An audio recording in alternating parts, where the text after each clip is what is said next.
Ladies and gentlemen, we have our very first Q&A for you guys. Now, I put out a poll on Instagram asking you guys what questions you wanted answered, and there were hundreds of questions. I apologize, I am not going to be able to get to them all today, but I figured I'd choose a few that were pretty reasonable, ones that I could answer within time frame, and we'll just go through them one by one. Some of them will be very, very easy to answer. Some of them will require a little bit more nuance, but maybe your question gets asked, maybe it doesn't. Let's go through them. Favorite chest exercise?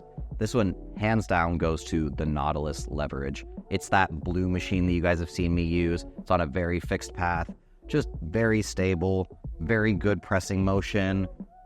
You just can't beat it. It is the absolute best chest machine I have ever used. How to be more vascular? Well, if you take a look at me right now, okay, I don't have a ton of vascularity. But when I get very lean, I have more vascularity. When I have more sodium, I have more vascularity. When I have more carbs in the system, I have more vascularity. When I have pump product in my system, I have more vascularity. So, vascularity is a combination of factors that come together. But if you're not lean enough, it's never going to happen. But the main thing that people disregard when it comes to vascularity is genetics. There are some people who could be at my body fat right now, and they would have so much more visible vascularity on a day-to-day basis than I do. But there are others, like myself, who our veins don't really start popping out until we get quite lean, closer to 10% range. I think Case and Granger, if you know him, is a pretty good example of this. His vascularity stays pretty good even up into the 15, 16, 17% body fat range. I'm not that way, but you got to deal with the cards you're dealt. Next question, right arm smaller than my left. How to bring it up? Do I do more volume on the right arm, intensity, frequency? Honestly, I don't think that it's a good idea to do much different volume when it comes to those muscle groups. I think the best course of action is to just do unilateral exercises and start with the weak arm first and go directly into the next. As they start to get more even, maybe you can start taking rests between those arms. But for the first bit, just right arm. Wait, which one's the smaller one? Do the right, go straight into the left, and just do that until those imbalances become less clear. Next question, favorite bulking food? Eggs. Next question, after an aggressive cut, should you jump to maintenance calories or just slowly increase? My opinion on this is after an aggressive cut, because of the fact that you're going to be in a hormonally downregulated state, because of the fact that you've probably been pushing yourself pretty hard, it is smarter to go straight back to maintenance. If you try and build that up slowly, you're just extending out that miserable phase, and you're also probably going to make it so that you don't recover well, your sleep is poor, your workouts aren't as good, so go straight to maintenance. But here's where people get mixed up. Let's say your maintenance was 3,000. You go into an aggressive cut. You're doing 1,500 calories for 4 to 6 weeks. Going to maintenance at that point does not mean going to 3,000 calories. Just because your maintenance was 3,000 calories when you started the aggressive cut does not mean your maintenance is now 3,000 calories. So my general advice is rather than going back to maintenance, go to what your actual maintenance is. Now, this will require some guesswork, but you can probably pretty reasonably assume that your maintenance didn't go down by 800 calories or so. So if it was 3,000, you went down to 1,500, pretty good place to go to, in my opinion, would be somewhere around like 2,700 calories, and then just see how your weight responds over time. Next question.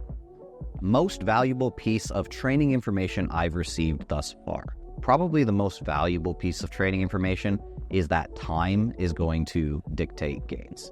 If I had not come with this mentality, after about a year of training, I would have taken a look and said, okay, this probably isn't for me. But understanding that I can make progress, even if it's slow, but it's going to take time, has allowed me to stay consistent with my training over time.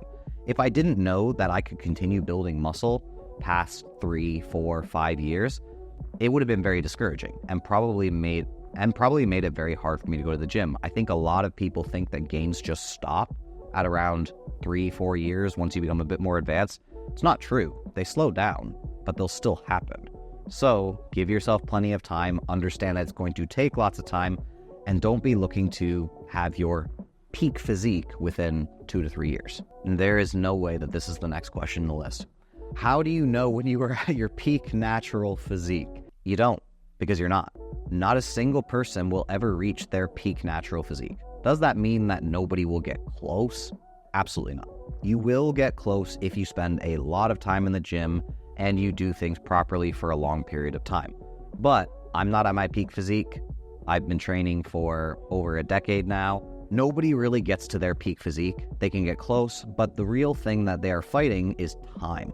Once you get to about 40, 41, maybe a little bit later, you're going to start experiencing different hormonal changes that are going to make it harder for you to build muscle. Specifically, testosterone will start to decrease pretty rapidly as you get older. You're really more so in a race with time than you are trying to reach a peak natural physique, because your gains will diminish over time, but they will still be happening.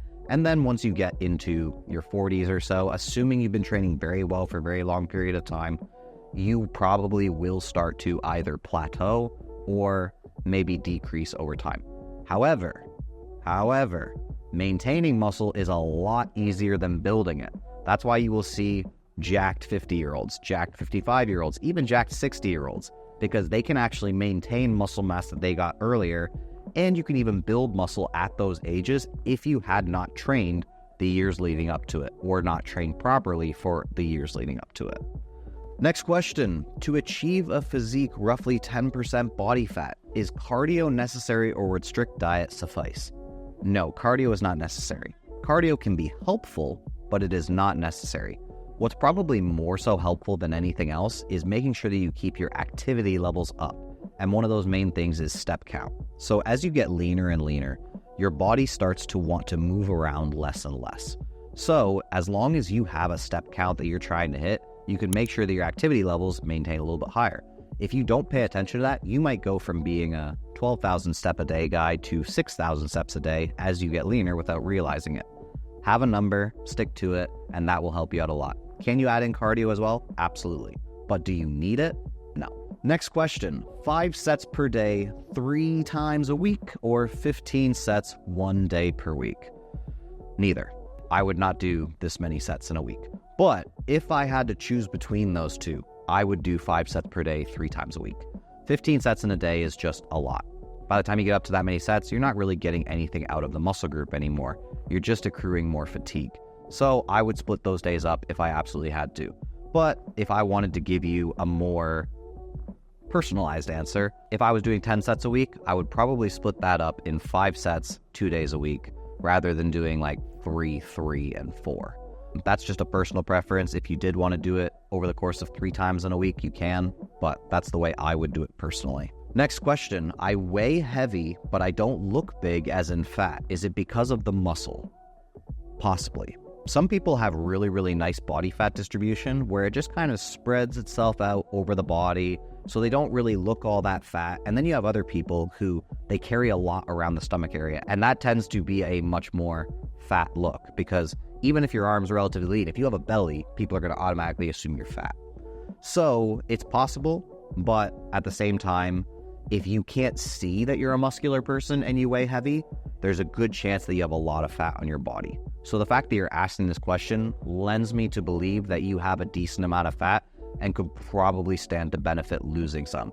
But you might also have a decent amount of muscle underneath that fat. Never know until you cut. Next question. Will clenbuterol be detected on your body on drug tests when competing natty? This question was interesting to me because as soon as I read that, I hear a motive behind that question, which is, can I get away with it? The real answer here is yes, you can get away with it. You would probably have to stop taking it a little bit further away from the competition to make sure it doesn't get detected in the system. But at the same time, I would not advise trying to cheat drug tests. I think that is incredibly dishonest. If you are competing in a natural competition and you are trying to fake your way through drug tests, it's just the lowest of the low that you could possibly be. There are literally competitions designed for people that are on performance-enhancing drugs. If you're that person, go there. Like, I know it's not going to be perfect. It's not going to be, like, I know it's not going to be perfect. I know natural competitions cannot be 100% clean. It's just not possible because people lie. But it's just, you have to be a pretty crappy person to do that. Next question. Does testosterone play a significant role for muscle building? What if my level is below the range? Testosterone plays a very significant role for muscle building. However, if you are somebody who has a natural resting testosterone level of 450, That's pretty low, but let's say that's just your regular range. You going from a 450 to like a 550 is probably not going to make that much of a difference. You going from a 450 to like a 1200, yeah, that's going to make a pretty significant difference.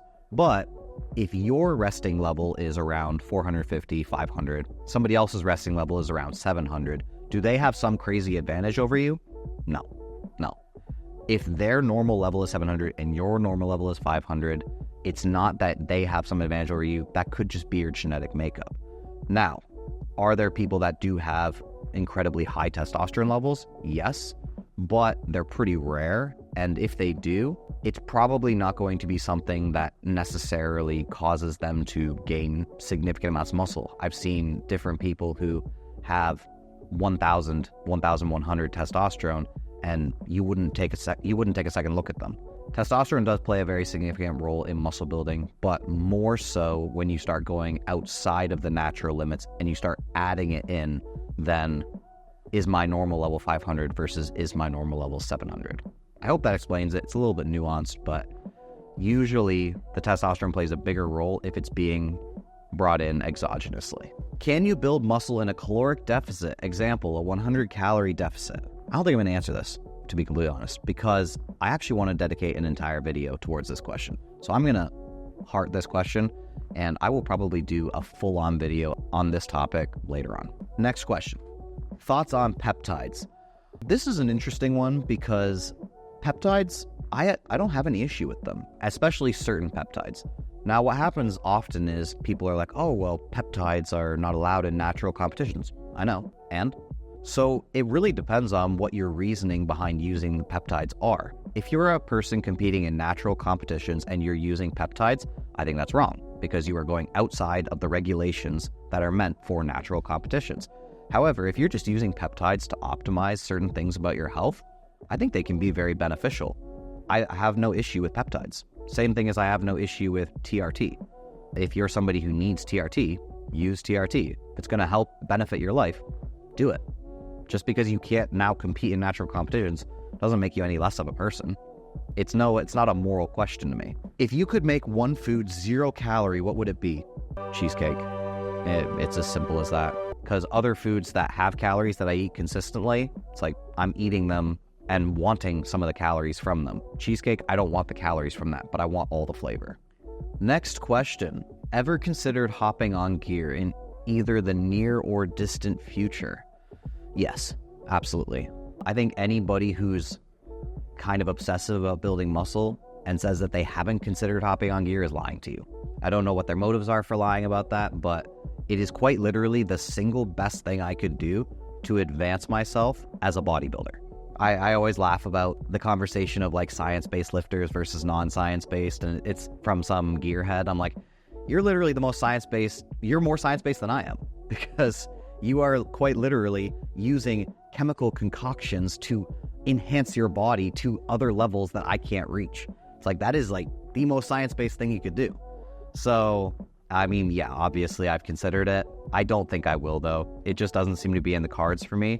One thing I definitely have been considering more as of late is once I'm done with natural competitions, I might do certain things that aren't allowed within natural competition. So things like just optimizing testosterone levels to a different level that I can't necessarily do right now. Maybe possibly using some peptides, just like things that have been shown to benefit in various ways. I'm always going to be concerned with health, so I think whatever I do will be trying to minimize health effects and maybe like maximize my health outcomes rather than it being something that is like, okay, I'm doing this at the expense of my health. But as far as like gear usage for the purpose of just getting monstrous, I don't see it. I really don't. But, oh, that was the last question. I thought we had more, but I think that should cover a decent amount of time. So if you guys have any more questions for me, I'll probably throw it up on my IG, get you guys to give me some more questions that I can answer. If I didn't answer your question, I'm sorry, but there were so many. So we'll definitely do another one of these because these are pretty fun, just bagging them off one by one. TNF out.